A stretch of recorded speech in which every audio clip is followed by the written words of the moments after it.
Thank you, Councillor Corda. I welcome the opportunity to support my colleague Stephen Donnelly in this private member's bill. I welcome the INMO and the PNA to the gallery. This issue, it's unfortunate that the nurses felt it necessary to issue with strike action in order to get a hearing, but unfortunately that is what has happened, and I support them fully in their calls. There is a recruitment and retention crisis, and unless we do something about pay and conditions, we're not going to solve it. And Minister, I submitted a parliamentary question in December around the psychiatric nurses recruitment, and for 2018 I asked how many contracts were awarded and how many of those were permanent and how many were temporary.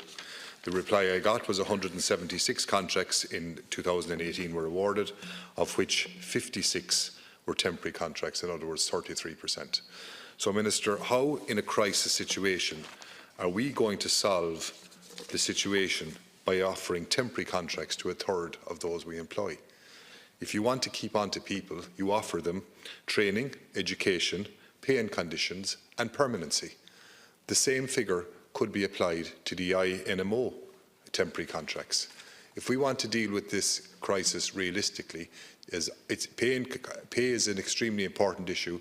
Conditions are equally important, but providing people with permanency so they can plan their lives is just as important. And I would ask you to include that in your negotiations in solving this issue, which we have to solve. We have to pay our nurses the money that they deserve, and we have to give them the terms and recognition and the contracts that they also deserve. Thank you.